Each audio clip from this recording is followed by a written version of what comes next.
प्रिय विद्यार्थियों नमस्कार। 441 का वर्गमूल कैसे निकालें अभी हम सीखेंगे। दोस्तों जैसा कि आप जानते हैं वर्गमूल को हम अंडरूट चिन्ह के द्वारा लिखते हैं, यानी अंडरूट 441 का वैल्यू कैलकुलेट करना है। दोस्तों आप जानते हैं इसको हम इंग्लिश में क्या कहते हैं, स्क्वायर रूट कहते हैं। और इसको हल करने के लिए मुख्य रूप से हमारे पास दो विधियाँ हैं, एक आपकी भाग विधि, दूसरी अभाज्य गुणनखंड विधि। तो अभी हम अभाज्य गुणनखंड विधि के द्वारा इस संख्या का वर्गमूल निकालेंगे। इसमें करना क्या है दोस्तों, इस संख्या के हमें अभाज्य गुणनखंड करने हैं। अभाज्य गुणनखंड करने के लिए क्या करना रहता है दोस्तों, अपनी अभाज्य संख्याओं का भाग देना होता है। आपकी अभाज्य संख्याएं कौन सी है दोस्तों, यहाँ लिख देता हूँ 2, 3, 5, 7। ये 1 से लेकर 10 तक की अभाज्य संख्या है जो आपको हमेशा याद रहनी चाहिए। दोस्तों सर्वप्रथम हम ट्राई करते हैं, क्या ये आपका संख्या 2 से विभाज्य है, नहीं है। अब एक तो आपके पास तरीका यह है कि इसमें आप 2 का डिवाइड करो और फिर देखो कि इसमें 2 का डिवाइड हो रहा है नहीं हो रहा है, यानी ये डिविजिबल बाय 2 है या नहीं है, यानी 2 से विभाज्य है या नहीं है।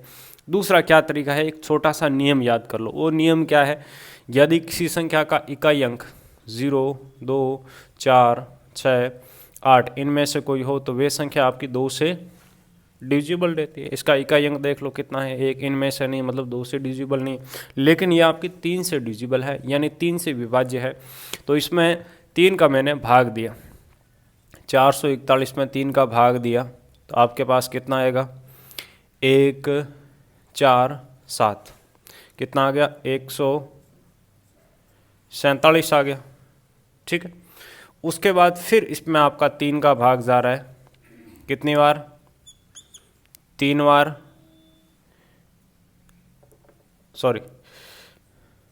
4 बार और 9 बार। अब सही देखिए, जितनी बार भाग जाता है ना उसको क्या करना होता है, ऐसे समझ लो 3 का भाग दिया, कितनी बार जा रहा है वो इसके नीचे लिखना होता है। फिर वही आपका स्टेप रिपीट होगा, 3 का भाग दिया, कितनी बार जा रहा है वो इसके नीचे लिखना है। ठीक है, अब इसमें चेक करना है फिर क्या ये 3 से डिविजिबल है, यानी 3 का इसमें भाग जा रहा है, नहीं जा रहा है। 5 का चेक कर लो, 5 का भी नहीं जा रहा है, लेकिन 7 का इसमें भाग जा रहा है। 49 में कितनी बार, 7 बार। 7 में 7 का भाग दिया, कितनी बार चला गया आपका, 1 बार। 441 के हमारे पास अभाज्य गुणनखंड कौन से आ गए दोस्तों, ये अभाज्य गुणनखंड आ गए। देखिए 3 गुणा 3 गुणा 7 गुणा 7। हमें क्या चाहिए दोस्तों, इसका वर्गमूल का वैल्यू चाहिए। वर्गमूल को हम किसके द्वारा लिखते हैं, अंडरूट के द्वारा लिखते हैं। करना क्या है उसको समझते हैं। 2 समान संख्याओं को एक साथ लेना है, 2 समान संख्याओं को एक साथ लेना है, इस प्रकार से पेयर बना देने हैं, जोड़े बना देने हैं। और क्या करना है, उस संख्या में से, जोड़े में से एक बार यहाँ लिख दिया, एक बार यहाँ लिख दिया और इनका गुणा किया, कितना आ गया, 21 आ गया। तो इस तरीके से हमने अपना 441 का वर्गमूल निकाला और हमें कितना मिला, 21 मिला, 21 मिला। अभाज्य गुणनखंड करने हैं। अभाज्य गुणनखंड करने के लिए क्या करना होता है, इसमें अभाज्य संख्याओं का भाग देना होता है। अभाज्य संख्याएं कौन सी है, यहाँ लिख देता हूँ, 2, 3, 5, 7, 11, 13, 17, 19, ये आपके अभाज्य संख्याएं हैं। दोस्तों हम सर्वप्रथम चेक करते हैं क्या इसमें 2 का भाग जा रहा है, 2 का भाग इसमें नहीं जा रहा है। देखिए आप ट्रिक से कैसे पता लगाएं कि यह संख्या आपकी 2 से विभाज्य होगी या नहीं होगी। इसका इकाई अंक देखिए, यदि किसी संख्या का इकाई अंक 0, 2, 4, 6, 8 इनमें से कोई हो तो वे संख्या आपकी 2 से डिविजिबल रहती है, यानी 2 से विभाज्य होती है। तो 2 से यह विभाज्य नहीं है। 3 की बात करें, 3 का क्या नियम रहता है, अंकों का योग करने पर क्या आना चाहिए, 3 से विभाज्य होना चाहिए। यदि है तो वो संख्या भी 3 से विभाज्य होगी, यदि नहीं है तो वो संख्या 3 से विभाज्य नहीं है। 10 आ रहा है, 10 3 से विभाज्य नहीं है, मतलब ये संख्या भी आपकी 3 से विभाज्य नहीं।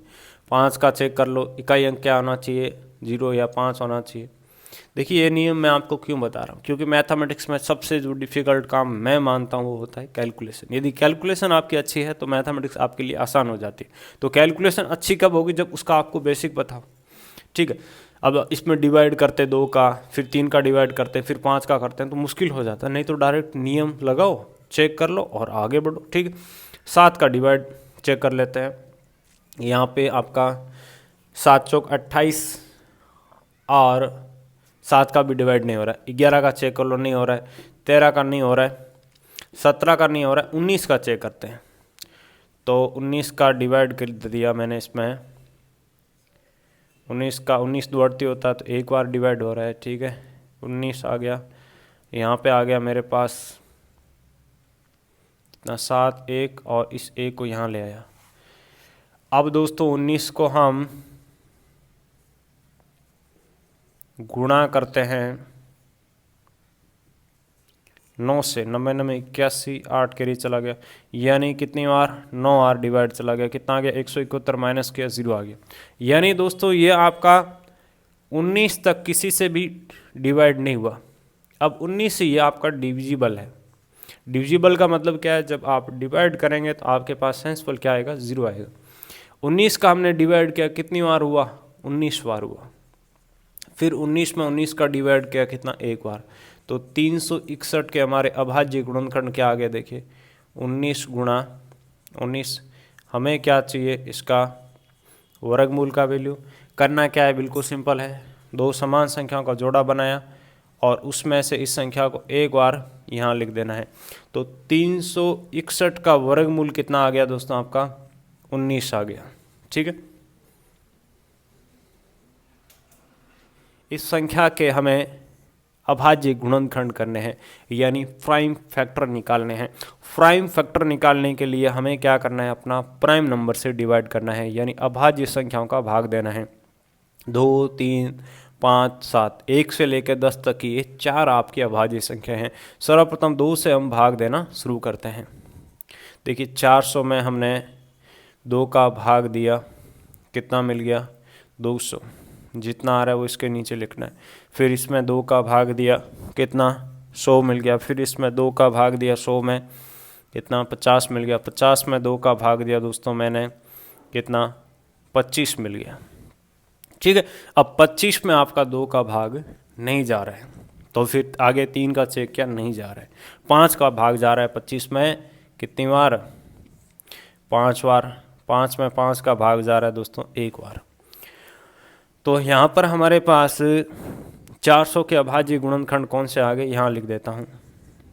ये आपके 400 के अभाज्य गुणनखंड है। 2 आपका कितनी बार आ रहा है सर, 4 बार। और 5 कितनी बार आ रहा है, 2 बार। ठीक है, हमें क्या चाहिए, इसका वर्गमूल का वैल्यू चाहिए। करना क्या है, बिल्कुल सिंपल है, दो समान संख्याओं का जोड़ा बना दो। दो समान संख्याओं का जोड़ा, दो समान संख्याओं का जोड़ा। प्रत्येक जोड़े में से उस संख्या को एक बार लेना है। यहाँ से 2 को एक बार ले लिया, फिर यहाँ से 2 को एक बार, और 5 को यहाँ से एक बार। इन सब का गुणा कर दिया, कितना आ गया आपका, 20, यानी 20। प्राइम फैक्टर कैसे करते हैं उसको समझते हैं। इसको ऐसे लिखना है और इसमें अपना प्राइम नंबर का डिवाइड करना है।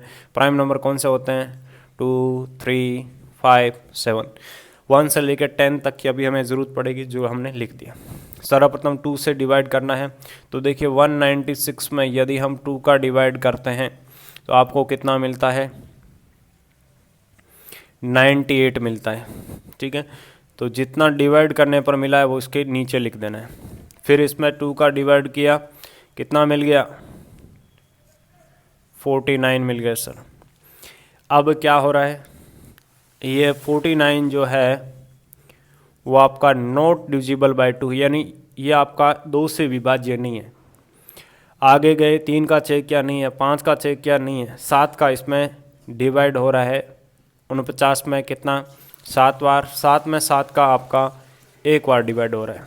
ठीक है, इस तरीके से 196 के हमने ये फैक्टर कर दिए। अब दोस्तों क्या करना है उसको आगे समझते हैं। देखिए हमें अपना क्या चाहिए, वर्गमूल चाहिए। तो दो समान संख्याओं का जोड़ा बना दो और प्रत्येक जोड़े में से इस संख्या को एक बार यहाँ लिख दो। अब इनका गुणा कर दो, कितना आ गया आपका 14 मेथड यानी अभाज्य गुणनखंड विधि को काम में लेंगे। इस विधि में करना क्या होता है, जो दी गई संख्या है उसके हमें अभाज्य गुणनखंड करने हैं। चलिए इसके हम अभाज्य गुणनखंड करते हैं। अभाज्य गुणनखंड करने के लिए क्या करना पड़ेगा, इसमें अभाज्य संख्याओं का भाग देना होगा। अभाज्य संख्याएं कौन सी होती हैं, यानी प्राइम नंबर कौन से होते हैं, 2, 3, 5, 7, ये 1 से लेकर 10 तक के आपके प्राइम नंबर है। सर्वप्रथम दोस्तों हम अपना 2 से डिवाइड करना शुरू करेंगे। अब आपको एक छोटी सी ट्रिक बता दूं, उसके द्वारा आप अपना मैथमेटिक्स में कैलकुलेशन कई गुना फास्ट कर सकते हैं। यदि किसी नंबर का यूनिट डिजिट का 0, 2, 4, 6, 8 इनमें से कोई हो तो वे नंबर आपके 2 से डिविजिबल रहते हैं। तो इसका यूनिट डिजिट देख लो 6 है, मतलब ये आपका 2 से डिविजिबल है, इसीलिए यहाँ पर अब मैं 2 का डिवाइड कर रहा हूँ। ओके, चलिए 256 में हमने 2 का डिवाइड किया, कितना मिल रहा है, देखिए 128 मिल गया, यानी 128 आ गया।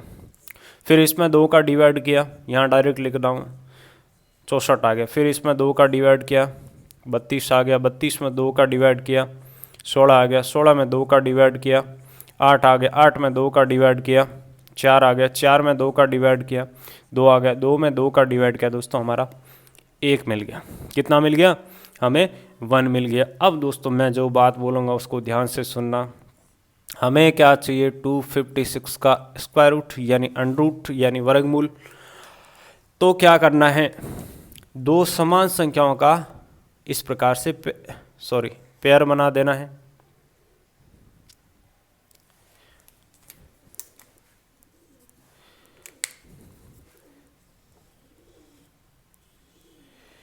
और उस प्रत्येक जोड़े में से इस संख्या को एक बार यहां लिख देंगे।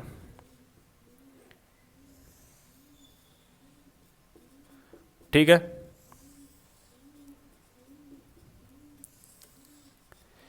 और इन सब का हम मल्टीप्लाई कर देंगे। ओके, तो मल्टीप्लाई किया, कितना आ गया, 16 यानी 16 आ गया। तो इस तरीके से हमने अपना 256 का स्क्वायर रूट निकाला, कितना निकला, 16।